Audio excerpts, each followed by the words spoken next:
करे स्टार्ट।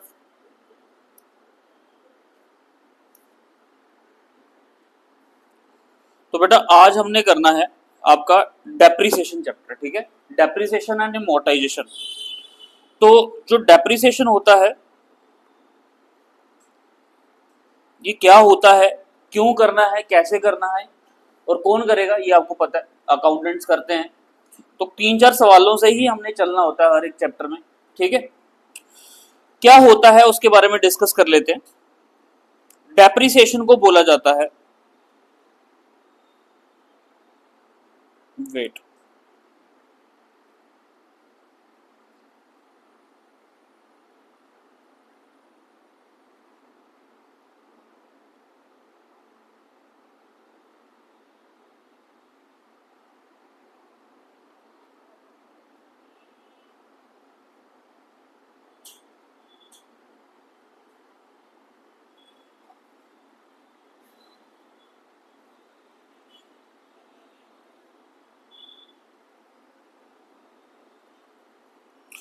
तो डेप्रिसिएशन क्या होता है बेटा।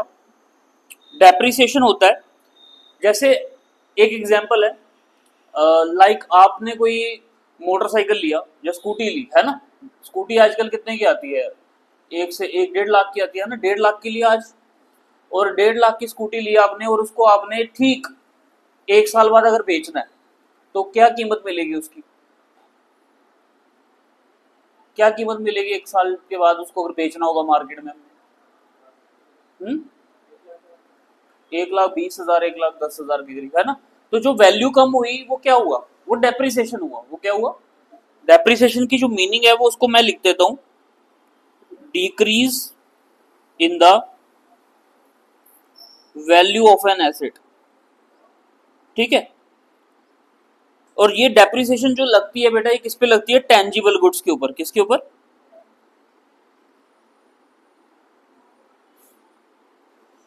ये करना क्यों जरूरी है, डेप्रिसिएशन को करना क्यों जरूरी है, इससे हमें बिजनेस में जो फाइनेंशियल पोजीशन हम बनाएंगे तो हमारी एसेट्स की फेयर पिक्चर दिखेगी सामने। सामने एक फेयर पिक्चर दिखती है, हमें पता चलता है कि भाई हमने जो मतलब हमने एसेट्स ली हैं उनकी एक्यूरेट वैल्यू क्या है, एक्चुअल वैल्यू क्या है, नेट रियलाइजेबल वैल्यू क्या है, ठीक है। दूसरी चीज, डेप्रिसिएशन को कैलकुलेट करने से हमें ये भी हेल्प होता है कि हमने अपने फंड्स को अकमुलेट करना है कि कल को रिप्लेसमेंट करनी है मशीन, जैसे कि कोई फैक्ट्री है वहां में मशीन की अगर डेप्रिसिएशन नहीं लगाएंगे हम तो वो डेप्रिसिएशन एक टाइम के बाद क्या हो जाएगी, स्क्रैप, क्वाड बन जाएगी। तो उस टाइम पे अगर हमें दोबारा जेब से पैसा देना पड़ जाए तो दिक्कत होगी कि नहीं। तो डेप्रिसिएशन के कॉन्सेप्ट से हम ये भी कर सकते हैं, हम अपने फंड्स को अकमुलेट करेंगे। क्या करेंगे, अकमुलेट करेंगे ताकि रिप्लेसमेंट ऑफ एसेट हो सके। आई बात समझ। एमोर्टाइजेशन भी डेप्रिसिएशन का ही पार्ट है, बस फर्क इतना ये किस पे होती है, इंटेंजिबल। अब टेंजिबल गुड्स कौन से होते हैं आपके, plant and machinery, furniture and fixture, है ना, बिल्डिंग आ गया। और एमोर्टाइजेशन भी डेप्रिसिएशन ही होती है, बट ये इंटेंजिबल के ऊपर लगती है। किसके ऊपर लगती है, इंटेंजिबल एसेट्स के ऊपर लगती है। और इंटेंजिबल एसेट्स कौन से हुए, जैसे आपके पेटेंट्स हैं उनकी भी वैल्यू डिक्रीज होती है, गुडविल है ना। अच्छा, गुडविल के बाद आपका copyright,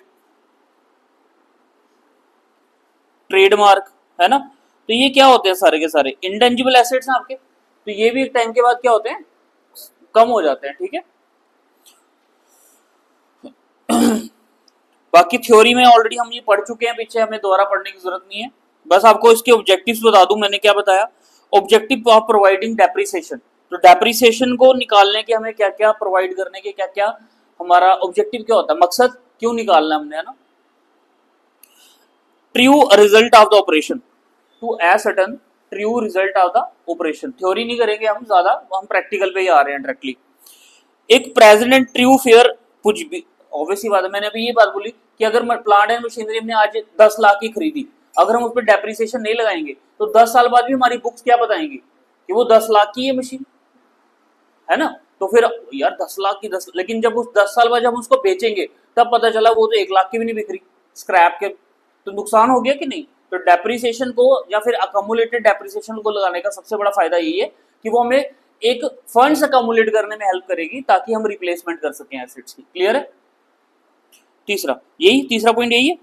to accumulate funds to the replacement of assets to ascertain the true cost of production. और एक चीज है, डेप्रिसिएशन जब मशीन पे लगती है तो अब हमें लगता है कि भाई हमें रॉ मटेरियल खरीदा, हमने उस पर वेजेस पे किए, हमने उसके ऊपर मतलब लेबर पे करी, हमने उसके ऊपर ओवरहेड्स लगाए, तो हमारा प्रोडक्ट ये बन गया। बेटा प्रोडक्ट बनाने इलेक्ट्रिसिटी लगाई, फ्यूल लगा, बेटा मशीन भी तो लगी है ना, तो मशीन का भी तो इस्तेमाल हुआ है, तो वो भी तो कहीं ना कहीं बीच में क्या करना पड़ता है, इंक्लूड करना पड़ता है। इसलिए कॉस्ट एंड मैनेजमेंट अकाउंटेंट्स जो होते हैं वो डेप्रिसिएशन को भी कहीं ना कहीं काउंट करवाते हैं, किसमें, प्रोडक्शन में। जिनका काम प्रोडक्शन का है वो उसमें इंक्लूड करते हैं। क्लियर। अब जैसे मेरे पास ये प्रोजेक्टर है, हमारा ये क्लासरूम है, मेरे पास लैपटॉप है, अगर मैं बोलूंगा कि भाई मुझे फीस आ रही है बच्चों से, है ना, और वो फीस मेरा रेवेन्यू है, मैं रेंट पे कर देता हूँ, मैं सैलरी पे कर देता हूँ, मैं एडवर्टीजमेंट कर लेता हूँ, मैं और 100 खर्चे कर लेता हूँ इंस्टीट्यूट के, है ना, स्टेशनरी ले आते हैं, बट मैं इन सब चीजों की डेप्रिसिएशन नहीं लगाऊंगा अगर, तो मैं फिर मेरा अकाउंटिंग का कोई फायदा ही नहीं है।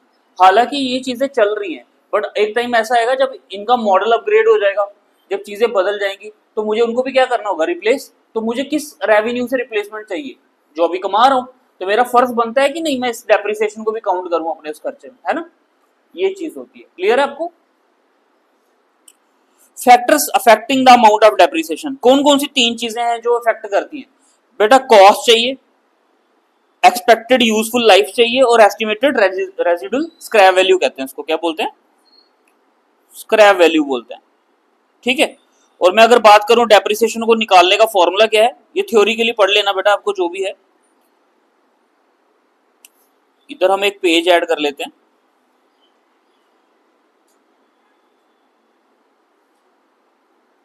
ठीक है। तो अगर हमने डेप्रिसिएशन को कैलकुलेट करना है तो डेप्रिसिएशन का कैलकुलेट करने का फॉर्मूला है cost minus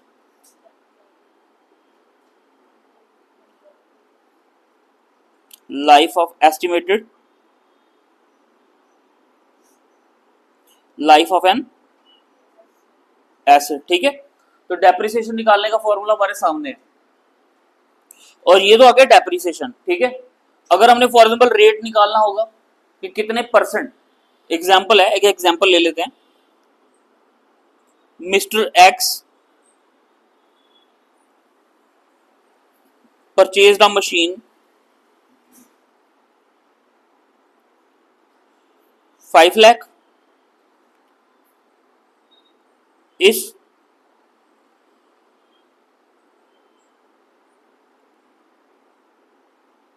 estimated scrap value is 50,000. The life of an asset is 10 years. Find out the amount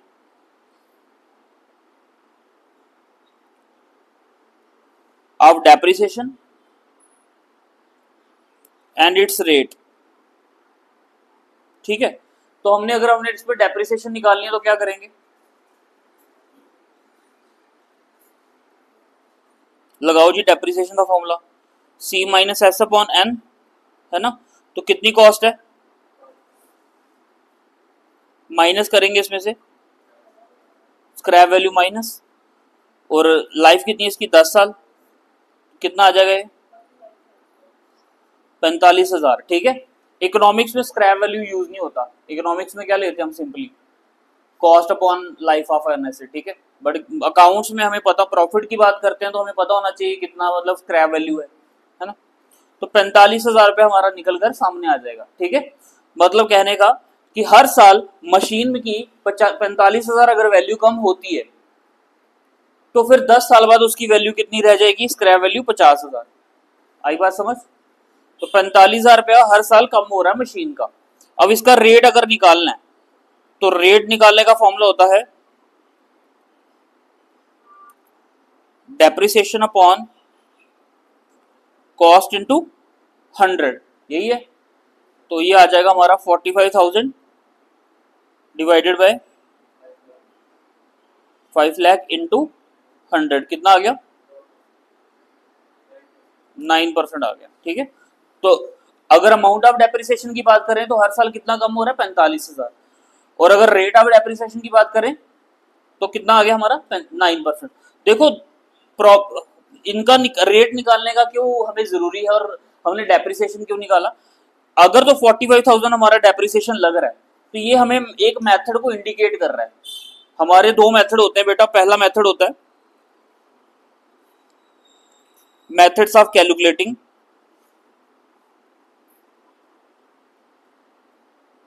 depreciation, ठीक है। मेजरली दो यूज होते हैं बट और भी बड़े सारे मेथड हैं, ठीक है। पहला होता है हमारा straight line method,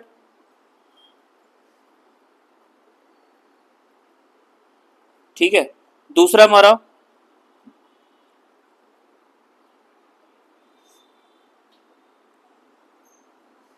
diminishing method, तीसरा मशीन ओवर रेट, चौथा हाँ जी कौन सा होता है और बताइए, शाबाश।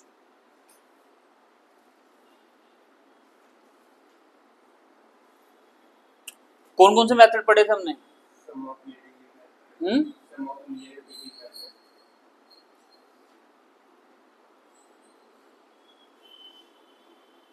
ईएस डिजिट मेथड, ठीक है, डिजिट मेथड कहते हैं इसको। और प्रोडक्शन यूनिट मेथड, और भी था कोई? डिप्लीशन,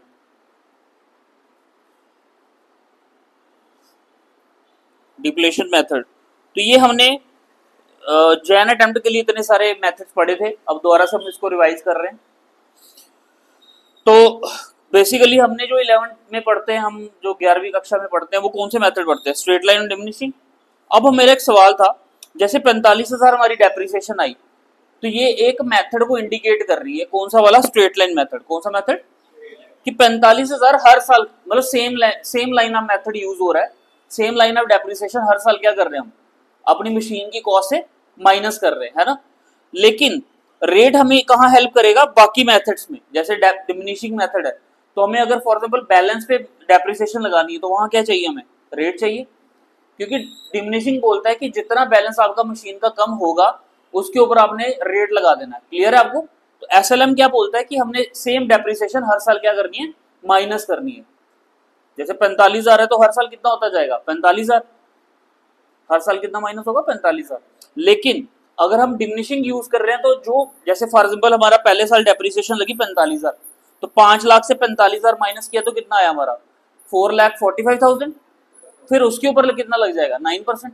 तो ये रहेगा हमारा डिमिनिशिंग। उसके अलावा मशीन ओवर रेट, कुछ कुछ फैक्ट्रीज ऐसी होती हैं, यहाँ पे हम क्या करते हैं, जितने घंटे मशीन चलेगी उतना क्या करेंगे हम? डेप्रिसिएशन लगाएंगे। मशीन अगर ज्यादा इस्तेमाल हो रही है, ठीक है, डिपेंड करेगा कि नेचर क्या बिजनेस का, ठीक है। अब जैसे मशीन कितने घंटे चल रही है तो डेप्रिसिएशन उस हिसाब से लगेगी। फिर दूसरा मेथड है ईयर डिजिट मेथड। ये ईयर डिजिट मेथड भी हमने सीखा था, जिसमें हम क्या करते हैं,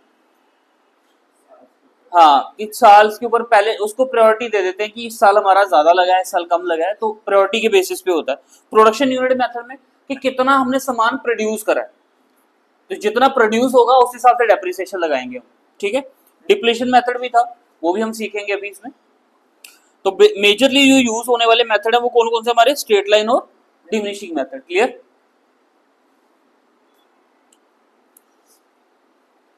सेम फॉर्मूला इन्होंने भी लिखा हुआ है, देख लो।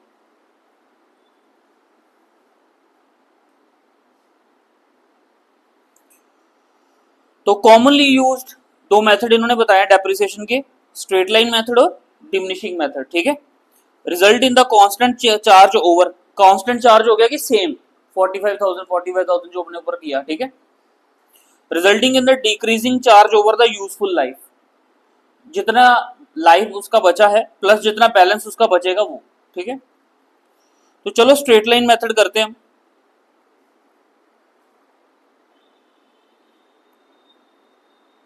ये हमारा स्ट्रेट लाइन मेथड निकालने का फॉर्मूला बताया इन्होंने, और WDV का भी इन्होंने इस तरह से बताया हुआ है, बट हमें वो अच्छे से पता कैसे करेंगे हम, ठीक है। अच्छा, जर्नल एंट्रीज के लिए हम सबसे इंपॉर्टेंट जर्नल एंट्री आपको आनी चाहिए। क्योंकि जर्नल एंट्री आपको दो जगह काम आती है, एक तो एडजस्टमेंट एंट्री देने में, दूसरा ईयर एंड क्लोज करने में, है ना। तो पहली डेप्रिसिएशन की एंट्री क्या आएगी हमारी, डेप्रिसिएशन टू अकमुलेटेड डेप्रिसिएशन अकाउंट। अगर हमारा डेप्रिसिएशन अकाउंट बन रहा है और इन्होंने लिखा भी है अ प्रोविजन फॉर डेप्रिसिएशन और accumulated depreciation is open to accumulate the balance of depreciation जब assets are carried at historical cost. ये क्यों बनाया जाता है, ताकि हमें पता चल सके कि पिछले कई सालों से जो डेप्रिसिएशन लग रही है टोटल कितनी लग रही है, ताकि हम रिप्लेसमेंट करते टाइम हमें पैसे मिल सके, फंड्स अवेलेबल हो सके। Clear. This method is preferred by the most of the organisation. It presents the both gross investment and the current value of an asset. ये दोनों बता देता है। और दूसरी एंट्री आपको पता ही है प्रॉफिट एंड लॉस में क्या आती है, profit and loss account DR to depreciation account. ठीक है। अब दूसरा ऑल्टरनेटिव क्या है, amount of depreciation is credited to asset account. आप हर साल क्या कर रहे हो, ये बैलेंस शीट में हमें शो करने के लिए बताना पड़ता है ना, कि डेप्रिसिएशन की जो अमाउंट है वो हर साल क्या करें, हम एसेट से क्रेडिट कर दें। The asset is carried at historical cost less depreciation. तो एसेट क्या बताता जाएगा, उसकी हिस्टोरिकल कॉस्ट बताएगा लेस डेप्रिसिएशन के बाद वाली। ठीक है। और इसकी जर्नल एंट्री क्या आती है हमारी, डेप्रिसिएशन टू एसेट अकाउंट। ठीक है। ये पहली जर्नल एंट्री यही करते हो आप, जब हमने वो एडजस्टमेंट एंट्रीज की थी, है ना। Profit and loss to depreciation account, ये तो ऊपर वाली कॉमन ही रहेगी क्योंकि पीएल एंड इफेक्ट दिखाना ही है। अब जैसे आपके सामने ये इलस्ट्रेशन 1 है, Jain brothers acquired a machine on 1 जुलाई, 1 जुलाई को खरीदी है। ठीक है। उसकी कॉस्ट कितनी है 14 लाख, और 1 लाख रुपए किस पे लगाया, उसका इंस्टॉलेशन पे। तो इंस्टॉलेशन चार्जेस को क्या कर लेते हैं, इंक्लूड कर लेते हैं। फर्म ने राइट ऑफ की डेप्रिसिएशन कितने percent, 10% on the original cost of every year. Books close कब हो रही है, 31 दिसंबर एवरी ईयर। ठीक है। 1 जुलाई को खरीदी है तो दिसंबर तक कितने मंथ्स बने हमारे, 6 महीने बने। तो रेट ऑफ डेप्रिसिएशन दिया हुआ हमें। तो मशीनरी अकाउंट बनाने का क्या फॉर्मेट है,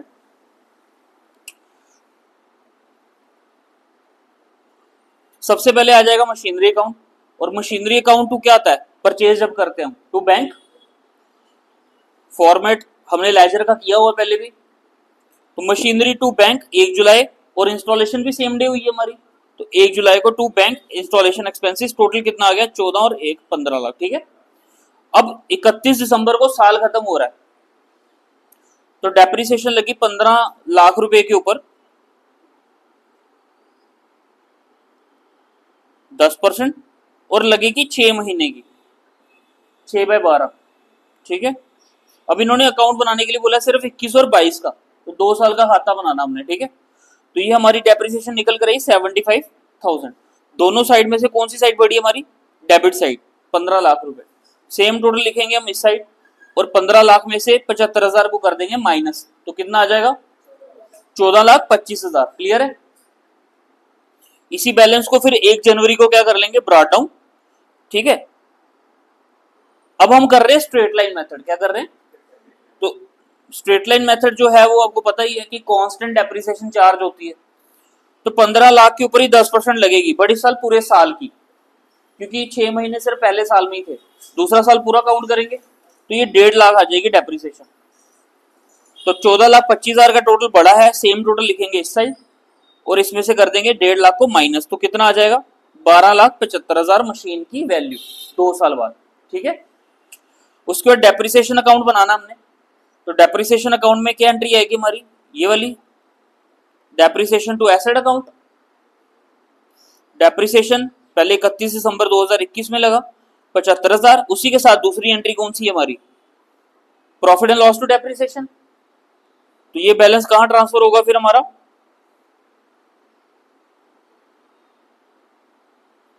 बाय प्रॉफिट एंड लॉस 75,000। ठीक है। फिर नीचे टोटल कर लेंगे इसको, टू मशीनरी कितना बैलेंस आ गया, 1.5 लाख दूसरे साल की डेप्रिसिएशन, और ये भी कहां ट्रांसफर कर दिया हमने, प्रॉफिट एंड लॉस अकाउंट में 1.5 लाख रुपए। क्लियर, समझ आ गई बात। सेकंड इलस्ट्रेशन है, और इसको हमने करना है सेम इलस्ट्रेशन बोलिए, इसको डिमिनिशिंग मेथड से करना हमने। ठीक है। जैन ब्रदर ने एक मशीन खरीदी 1 जुलाई को, सेम 1 लाख रुपए इंस्टॉलेशन, 10% क्या लेना इसके ऊपर डेप्रिसिएशन एवरी ईयर। और 31 दिसंबर को साल क्या हो रहा है, खत्म हो रहा है, ठीक है। मशीनरी अकाउंट बनाना हमने डिमिनिशिंग के ऊपर, और 21 और 22 का 2 साल का। तो पहला पार्ट तो यहां तक सेम है, 14 लाख, 1 लाख, 15 लाख आ गया। डेप्रिसिएशन भी पहले साल की क्या रहेगी, सेम ही रहेगी, और 14,25,000 आ जाएगा हमारे पास, ठीक है।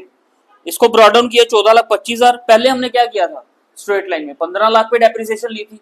इस बार हम 15 लाख पे नहीं लेंगे, इस बार जो बैलेंस बचा है कैरी डाउन, जो ब्रॉड डाउन बैलेंस है, कैरी डाउन बैलेंस है, उसके ऊपर 10% चार्ज करेंगे। तो जब इसके ऊपर 10% चार्ज किया, कितना आ गया, 1,42,500। तो इसमें से इसको माइनस करेंगे, कितना आ गया, 12,82,500। अब कंपेयर करते हैं, जब हमने स्ट्रेट लाइन मेथड लगाया तो हमारी मशीन की वैल्यू दूसरे साल कितनी बची, और जब हमने डिमिनिशिंग लगाया तो कितनी बची। तो इस केस में पर्टिकुलरली इस केस में कौन सा मेथड ज्यादा इफेक्टिव है बिजनेस के लिए। अगर आपने एसिड की वैल्यू बढ़ानी है तो WDV दिख रहा है, लेकिन अगर आपने फॉर एग्जांपल आपने प्रॉफिट का मार्जिन मतलब कम कराना है, कोई भी अगर बिजनेस में हेल्प करानी, खर्चे बढ़ाने हैं, तो भाई फिर आपकी डेप्रिसिएशन आपको पता ही है, स्ट्रेट लाइन दिखेगी, है ना। तो दोनों ही तरीके से बिजनेस को फायदा होता है, लेकिन अभी हम किस पॉइंट ऑफ व्यू से देख रहे हैं, कॉस्ट के पॉइंट ऑफ व्यू से। तो इस पॉइंट ऑफ व्यू से हमारी मशीन में कौन सा मेथड सूटेबल है, WDV। आई बात समझ, क्लियर है। उसके बाद नेक्स्ट मेथड आपका सम ऑफ ईयर्स डिजिट मेथड, ठीक है, इंपॉर्टेंट है, बट मेजरली यूज आपको पता ही है, कॉमनली यूज होते हैं हमारे मेथड स्ट्रेट लाइन और डिमिनिशिंग। इन्होंने बोला है it's a variation of the reducing balance method, in this case the annual depreciation is calculating by multiplying the original cost of the acid, multiply करनी है original cost of the acid, let's it's scrap value by the fraction represented. ये जैसे लिखा है the number of years including the present year, the remaining life of N acid, और total of all digit of the life of N acid. तो इसको करने के बाद हमारा जो फॉर्मूला ड्राइव होके निकलेगा, क्या निकलेगा, जैसे इन्होंने बोला है स्मॉल एस्टिमेटेड लाइफ कितनी है, 10 साल, और टोटल ऑफ ऑल डिजिट्स कितना है, 1 से लेके 10 तक का 55, कितना हो गया, 1 से लेके 10 तक का टोटल प्लस कर लेना सबको, तो कितना आएगा 55, ठीक है। तो प्लस कैसे किया इन्होंने, 10 into 11। अगर आपने वैसे नहीं करना तो यहां पे भी देखो ऐसे करके कितना आता है, 19 और 8 कितना हुआ बेटा, 19 और 8 आपका 27, 34, 40, 45, 49, हाँ 55, ठीक है, 55 आ गया। तो इसको फॉर्मूले में हम क्या करेंगे, इसको डिवाइडेड बाय 2 कर देंगे, ठीक है। तो ये फॉर्मूले में हमारा जो 55 निकला, तो ये क्या निकला हमारा, sum of years digit method, ठीक है। अब इन्होंने बोला है the depreciation to be written off in the first year will be 10/55 of the cost of the asset less scrap value. The depreciation second year की क्या रहेगी हमारी, एक एक साल कम करते जाएंगे, 9/55 asset less scrap value and so on. इसी तरह से ये मेथड चलता रहेगा। The method is not yet work, it advantages are same और दोज आर रिड्यूसिंग बैलेंस। इसके जो फायदे हैं वो रिड्यूसिंग बैलेंस मेथड की तरह ही काम करते हैं, ठीक है। जैसे इन्होंने एक एग्जांपल दी है, मिस्टर आकाश ने एक मशीन परचेज की 10 लाख की, उसकी एस्टिमेटेड लाइफ यूजफुल लाइफ कितनी है, 10 साल, और स्क्रैप वैल्यू कितनी है, 1,20,000। मशीन को यूज में कब लाया हमने, 1/1/2017, 1 जनवरी 2017 को, ठीक है। ये कह रहे हैं कि मशीनरी अकाउंट और डेप्रिसिएशन अकाउंट बना के दिखाओ, किस मेथड से, using the sum of year digits method, ठीक है। तो ये देखो,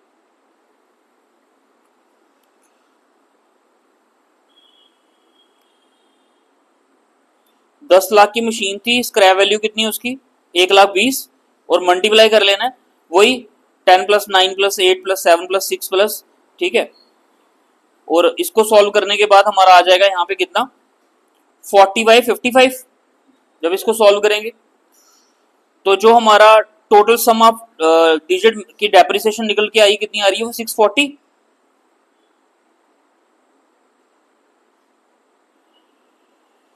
ये मशीन की बैलेंस बच गया आपका, ठीक है, 6,40,000। तो 10 लाख में से 6 माइनस करेंगे तो पहले साल की डेप्रिसिएशन ये दिखाई इन्होंने ये आई थी 22 की, तो 22 में बैलेंस बचा हमारे पास कितना 360, और डेप्रिसिएशन दूसरे साल की कितनी लगेगी, फिर से वही 10 लाख माइनस 120 इंटू आधी होगी ना फिर, तो 5/55 कितना आ गया ये 80,000।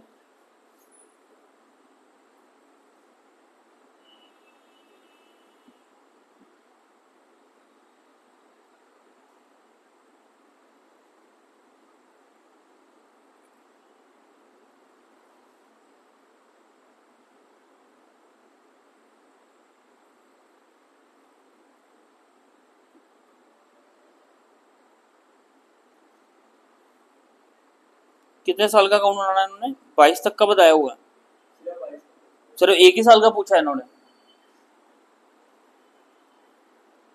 देखो जी मशीन की वैल्यू जो हमने निकाली कितनी बची 360, ठीक है, डेप्रिसिएशन इस पे निकाली 80,000 टोटल किया, और टोटल में से माइनस कर दिया तो 2,80,000 बच गया हमारा जनवरी ब्रॉडन बैलेंस 2,80,000 आ गया। डेप्रिसिएशन की एंट्री वही आती है, डेप्रिसिएशन टू मशीनरी अकाउंट, और प्रॉफिट एंड लॉस में कितना पैसा डाल दिया हमने 80,000 डाल दिया। क्लियर, तो ये था आपका सम ऑफ ऑल डिजिट्स मेथड। ठीक है, आपने बस यही याद रखना है कि जितने भी साल हैं उनका टोटल कर लेना है, ठीक है, और उसका फॉर्मूला बना लेना हमने, जैसे 10/55, 10 साल टोटल लाइफ है तो नीचे टोटल आ गया 55, ठीक है, वैसे एक साल कम हो गया तो 9/55, तो इस तरीके से करते जाना है।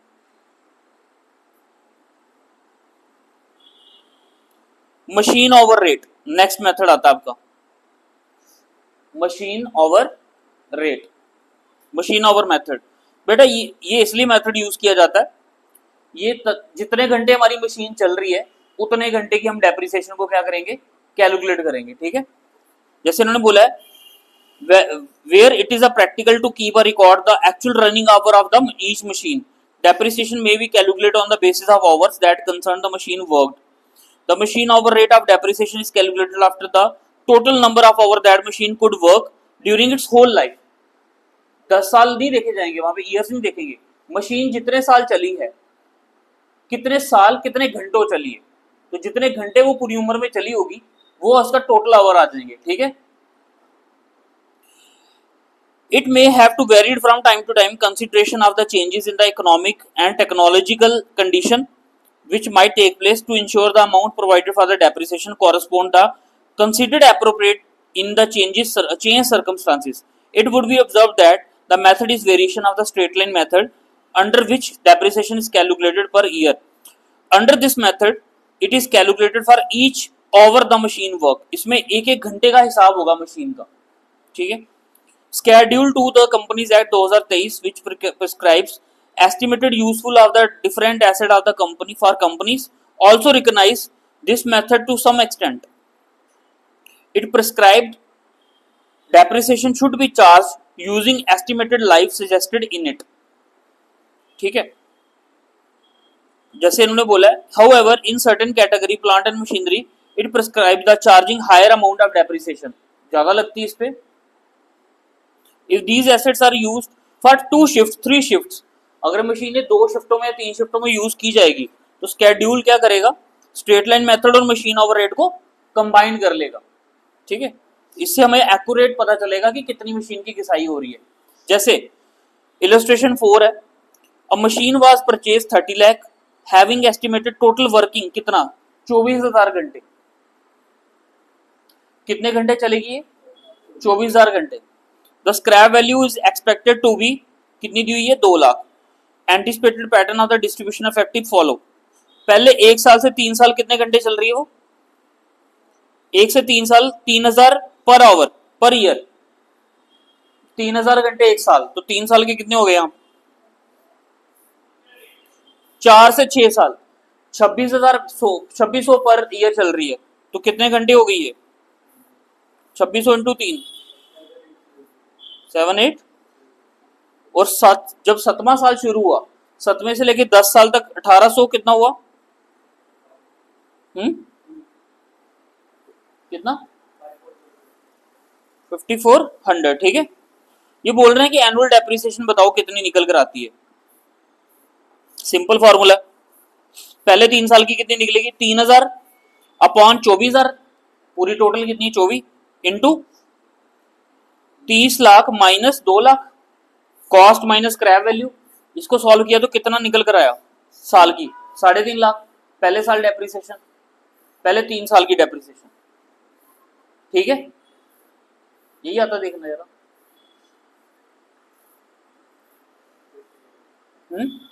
ठीक है, दूसरे साल की 2600 अपॉन 24,000, फिर वही वाला फॉर्मूला देखना, ये आती है।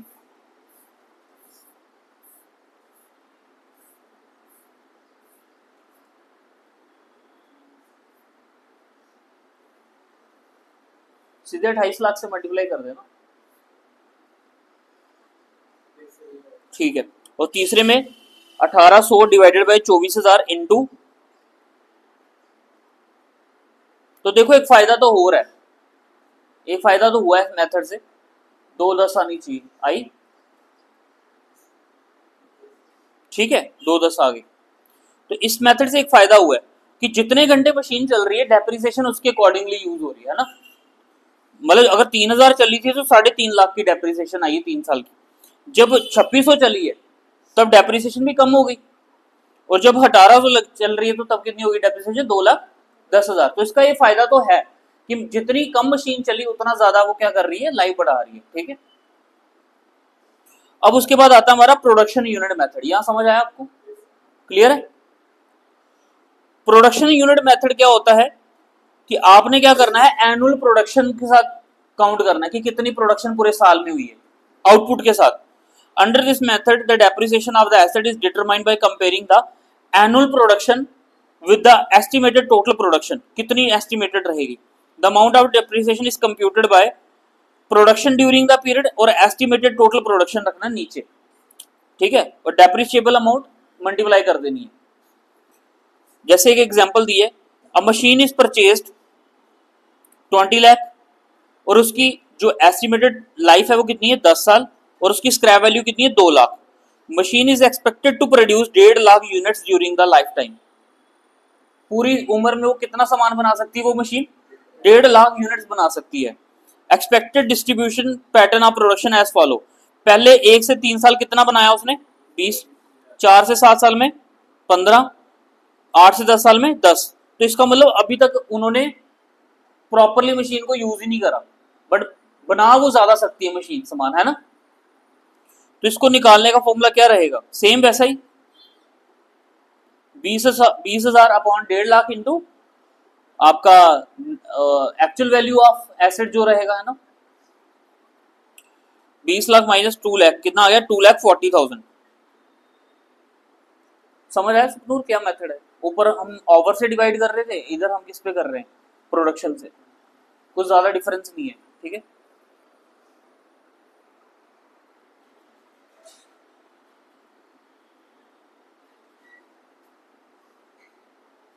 हो गया। तो तीनों में हमने क्या कर लिया, तो पता चलता है कि जब हम प्रोडक्शन का कंपेयर करेंगे, पहले साल डेप्रिसिएशन कितनी लगी, 2,40,000,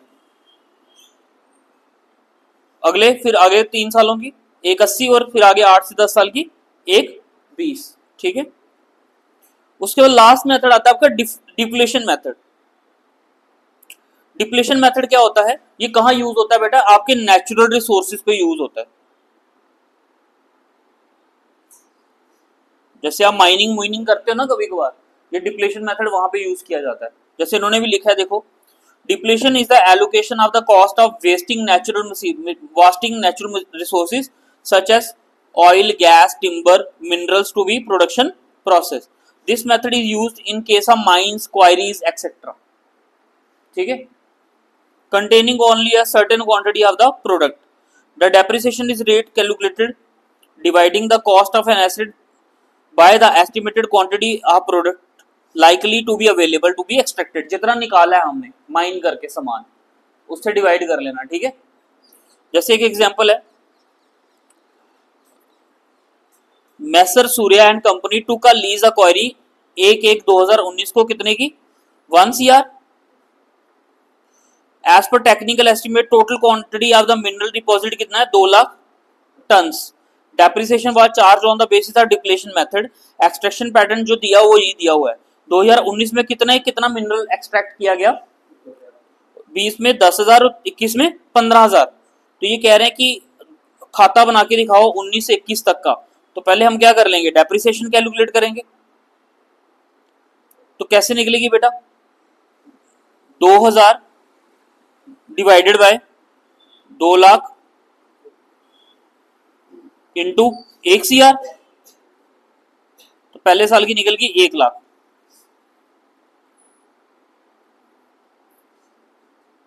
ठीक है, फिर दूसरे साल की भी यही करेंगे ऐसे ही, 10,000 divided by 2 lakh into 1 CR। कितना आ गया हमारा,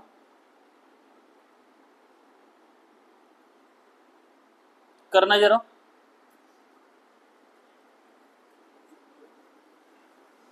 5 लाख आ गया। ठीक है, और तीसरे में भी हम ऐसे ही करेंगे, पहला साल 15,000 divided by 2 lakh into 1 CR। तो ये भी हमारा हट गया, तो कितना आ जाएगा, आधा हो गया ना, 7.5। तो ये देखो, टू बैंक 1 करोड़ की मशीन खरीदी, डेप्रिसिएशन पहले साल की 1 लाख, बैलेंस बच गया 99। फिर हमने दूसरे साल जो प्रोडक्शन बढ़ाई, कितनी लगी डेप्रिसिएशन, 5 लाख, बैलेंस कितना बचा, 94 लाख। फिर इसको ब्रॉड डाउन किया तीसरे साल 7.5 लाख, तो मशीन की वैल्यू कितनी बची, 86। इससे फायदा क्या होगा, अगर हम मिनरल एक्सट्रैक्शन से बात करेंगे, इससे हमें एक्चुअल कॉस्ट पता चलेगी कि मिनरल की हमने कितनी कॉस्ट को इनपुट करवाना है, कितना खर्चा टोटल हुआ, और इससे मशीन की लाइफ भी बढ़ेगी। देखो 3 साल यूज करने के बाद भी मशीन की वैल्यू पड़ी हुई है अभी भी, है ना, क्लियर। अब देखो, अगर ये एग्जाम्पल है अगर ये 2 लाख टन सामान बना भी देगी, अभी तक सिर्फ कितने टन बना है 3 साल में, 27,000 टन। तो कहां तक जाना है, 2 लाख टन तक। तो ये लाइफ इस हिसाब से कितनी मशीन की, 20 साल तक चलेगी, 15 साल एवरेज है ना। तो कहने का मतलब ये है कि इन मेथड से हमें कंपैरिजन में पता चलेगा कि मशीन को कितने साल हमने और चला सकते हैं। इवन भी इसमें हम क्या करते हैं, कभी कभी मेथड को भी चेंज कर देते हैं। क्या कर देते हैं, जैसे SLM से WDB भी आ गए, तो हमने मेथड चेंज करना भी हमें सिखाया जाएगा इसमें। ठीक है, तो ये उसका डेप्रिसिएशन अकाउंट है।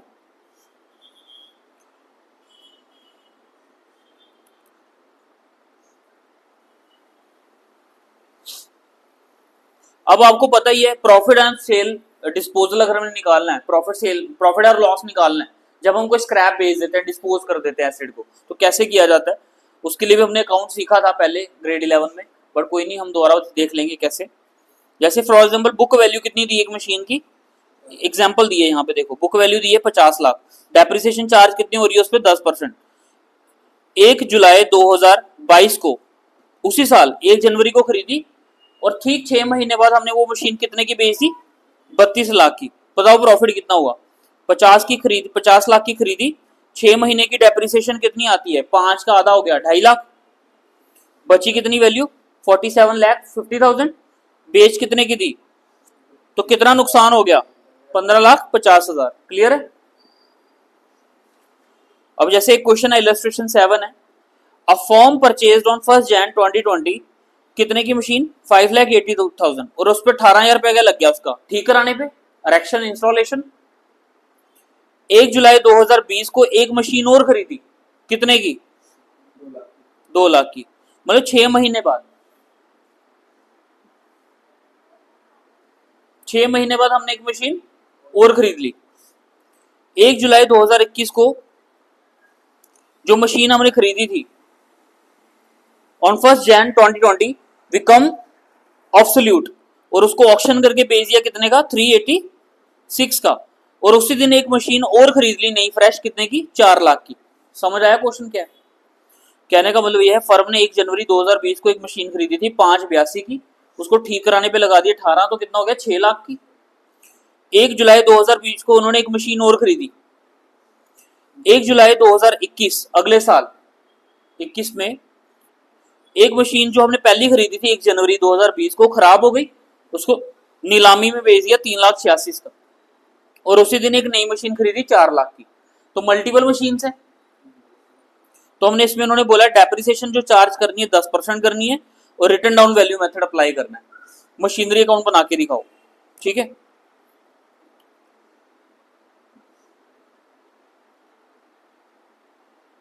तो जब भी आपने करना है तो आप इस तरह से क्या कर सकते हो, बुक वैल्यू ऑफ मशीन का एक वर्किंग नोट बना सकते हो।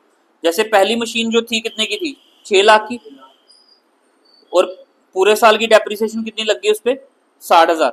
और उसी साल हमने खरीदी थी दूसरी मशीन कब, 2 लाख की, बट 6 महीने की डेप्रिसिएशन उस पर कितनी लगी, 10,000। क्योंकि अगर 10 पूरी लगाते तो कितनी आती, 20, तो आधी कितनी होगी, 10। तो इसका बैलेंस कितना बचा, 5 40, इसका बचा 1 90। अभी इसका हिसाब हम कर नहीं रहे, इसका हम करेंगे अगले साल, ठीक है। डेप्रिसिएशन 21 पे कितनी लगी इसकी,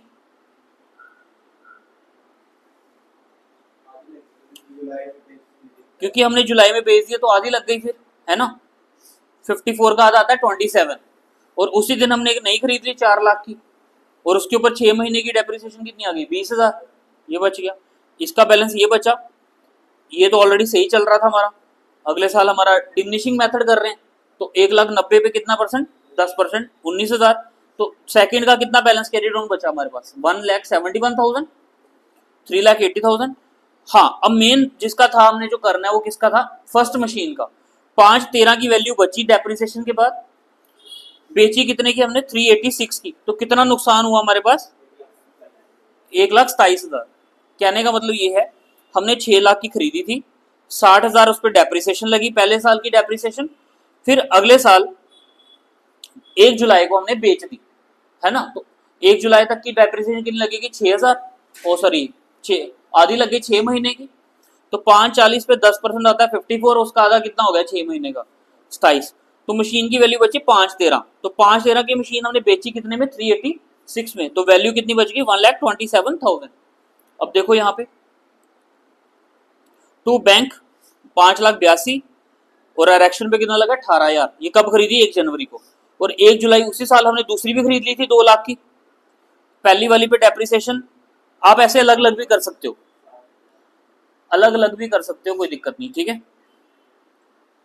जैसे इस पे लगी है 60 और 10, तो डेप्रिसिएशन 1 60,000, और डेप्रिसिएशन 2 कितना आ गया, तो ये 70,000 आ गया। क्लियर है। और बैलेंस कैरी डाउन भी चाहो तो अलग अलग ही कर सकते हो, कोई दिक्कत नहीं, जैसे मैंने कराया हुआ है। तो टोटल माइनस करके कितना आ गया, 730। फिर 730 को, ये 2021 का बैलेंस है। अब उसी साल हमने एक और खरीदी है 4 लाख की, लेकिन कुछ फैसला था जो करना बाकी था, जो हमने सीखा वर्किंग नोट में, कि हमने जो 1 जनवरी पहली मशीन थी वो बेची है, तो उस पर डेप्रिसिएशन कितनी लगी हमारी, 27,000, ये वाली। उसके बाद उसको बेचा कितने का, 386 का, और जो लॉस हुआ है वो कितना, 127 का। तो बाकी सिंगल सिंगल डेप्रिसिएशन आप निकाल सकते हो, जैसे डेप्रिसिएशन 2, डेप्रिसिएशन 3। तो 2 पे कितनी थी हमारी, 19, और 3 पे कितनी है, 20।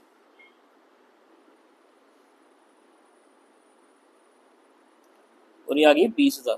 तो टोटल आ गया हमारे पास 39,000। तो बैलेंस कैरी डाउन कितना बचा, 5,51,000। क्लियर आप लोगों को, समझ आ गया।